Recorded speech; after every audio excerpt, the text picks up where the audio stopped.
डूबती नैया पर सवार होने का जोखिम कौन लेता है। लेकिन यह कहानी उस शख्स की है जिसका सामना हर मोड़ पर मुश्किल हालात से ही हुआ। जन्म तो काफी नामी परिवार में हुआ जो कि गुजरात के सूरत में रहने वाले कारोबारी थे। लेकिन जन्म के बाद ही माता पिता में ऐसा विवाद हुआ कि दोनों अलग हो गए। फिर दादी ने उनका पालन पोषण किया, अच्छी पढ़ाई करवाई, विदेश में भी पढ़े। लेकिन जब कारोबार शुरू करने की बात आई तो फिर से कठिन हालात से गुजर रही कंपनी की जिम्मेदारी सौंप दी गई। लेकिन बचपन से ऐसे हालात का सामना करने की आदत यहाँ काम आई। उससे मुंह मोड़ने की बजाय हंसकर मुकाबला किया और कंपनी को फायदे मिला दिया। ये कहानी है देश के महान बिजनेसमैन रतन टाटा की। इनका पूरा नाम रतन नवल टाटा है। इनका जन्म 28 दिसंबर 1937 को सूरत में हुआ था। पिता का नाम नवल टाटा था और मां का नाम सोनू टाटा। बताया जाता है कि उनके माता पिता के बीच तलाक हो गया था, इसलिए उनका पालन पोषण उनकी दादी नवाजबाई टाटा ने किया था। रतन टाटा को उन्होंने गोद ले लिया था। इस तरह दत्तक पुत्र के तौर पर उनकी परवरिश हुई थी। वहीं रतन टाटा के पिता ने सिमोन टाटा से दूसरी शादी की थी, इसलिए रतन टाटा का एक सौतेला भाई भी है जिनका नाम है नोएल टाटा। रतन टाटा ने शुरुआती पढ़ाई मुंबई के कैथेड्रल और जॉन कॉनन स्कूल में की थी। इसके अलावा अमेरिका की कॉर्नेल यूनिवर्सिटी से स्ट्रक्चरल इंजीनियरिंग की पढ़ाई साल 1962 में की थी। आखिर में हार्वर्ड यूनिवर्सिटी से 1975 में एडवांस मैनेजमेंट प्रोग्राम किया था। तो चलिए अब हम लोग रतन टाटा की सक्सेस स्टोरी के बारे में पढ़ते हैं। रतन टाटा बिजनेस घराने से थे। पढ़ाई के बाद उन्हें साल 1971 में राष्ट्रीय रेडियो और इलेक्ट्रॉनिक्स कंपनी यानी कि नेको में प्रभारी निदेशक नियुक्त किया गया। जब उन्हें ये कमान सौंपी गई थी उस वक्त कंपनी बुरे दौर से गुजर रही थी, लेकिन इसे मुंह मोड़ने के बजाय रतन टाटा ने अपनी काबिलियत के दम पर नेको कंपनी को न सिर्फ इस झटके से उबारा बल्कि 20% तक हिस्सेदारी भी बढ़ाने में सफल रहे। हालांकि इमरजेंसी और आर्थिक मंदी से कंपनी को काफी नुकसान हुआ था। फिर 1977 में टाटा को यूनियन की हड़ताल का सामना करना पड़ा, जिसके चलते बाद में नेको कंपनी बंद करनी पड़ी थी। तो आइए अब हम लोग रतन टाटा की कंपनी लिस्ट के बारे में बात कर लेते हैं। कुछ महीने बाद ही रतन टाटा को कपड़ा मिल इम्प्रेस मिल्स की जिम्मेदारी दे दी गई। ये कंपनी भी उस समय घाटे में थी। आखिरकार इसे भी बंद करना पड़ा था, लेकिन रतन टाटा ने कभी हार नहीं मानी।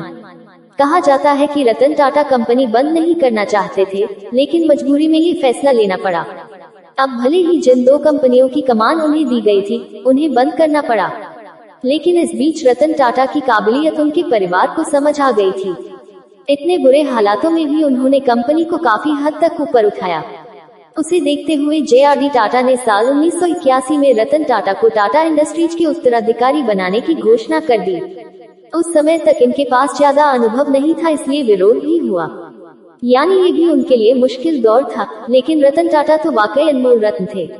उन्होंने हार नहीं मानी और आगे बढ़ते गए। साल 1991 में रतन टाटा को टाटा इंडस्ट्रीज व इसकी अन्य कंपनियों के अध्यक्ष पद की जिम्मेदारी सौंप दी गई।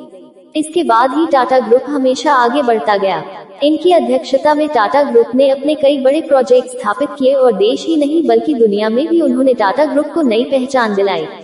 रतन टाटा ने दुनिया की सबसे सस्ती कार नैनो बनाई। रतन टाटा के निर्देशन में कंपनी ने महंगी गाड़ियों में से एक जगुआर लैंड रोवर का अधिग्रहण भी किया और महंगी कारें भी बनाई। साथ ही रतन टाटा ने दुनिया की सबसे सस्ती कार भी बनाई, जिसके बारे में लोगों ने कभी सोचा भी नहीं था। लखटकिया यानी लाख रुपए में कार लेने के सपने को भी रतन टाटा ने साकार कर दिया। रतन टाटा की महज 1 लाख रुपए की लागत वाली नैनो कार को दुनिया की सबसे सस्ती कार बताया गया। 28 दिसंबर 2012 को रतन टाटा टाटा ग्रुप के सभी कार्यकारी जिम्मेदारी से रिटायर हो गए थे। इसके बाद साइरस मिस्त्री को टाटा ग्रुप के अध्यक्ष पद की जिम्मेदारी सौंपी गई। हालांकि रतन टाटा रिटायरमेंट के बाद भी एक्टिव है और काम कर रहे हैं। रतन टाटा ने अपने 21 साल के कार्यकाल में कंपनी को उस शिखर पर पहुंचा दिया जहां जाने के लोग सपने देखते हैं। कंपनी की वैल्यू 50 गुना बढ़ा दी। तो आइए अब हम लोग सबसे चर्चित रतन टाटा की कहानी के बारे में पढ़ते हैं। इस कहानी की शुरुआत हुई थी इस साल 1998 में। उस समय टाटा मोटर्स ने अपनी पहली पैसेंजर कार इंडिका बाजार में उतारी थी। ये रतन टाटा का ड्रीम प्रोजेक्ट कहा जाता था, लेकिन रतन टाटा ने जो सोचा था वैसा नहीं हुआ। टाटा मोटर्स घाटे में जाने लगी। आलम यह आ गया कि उन्होंने पहली बार कंपनी को बेचने का फैसला किया।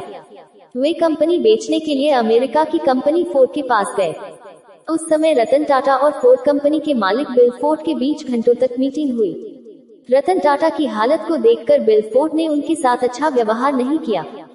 फोर्ड ने यहाँ तक कह दिया कि जिस कारोबार के बारे में आपको जानकारी नहीं होने का जोखिम कौन लेता है, पैसा क्यों लगा लिया। कहानी उस शख्स की है जिसका सामना हर मोड़ पर मुश्किल हालात कंपनी खरीद कर हम आप पर एहसान कर रहे हैं। नामी परिवार में हुआ जो गुजरात की सुंदर रतन टाटा वहाँ से बाहर निकल आए थे और कंपनी जन्म के बाद ही माता पिता में ऐसा विवाद हुआ कि दोनों अलग हो गए, खत्म कर दी। फिर दादी ने एक पालन पोषण तैयार की, अच्छी पढ़ाई करवाई।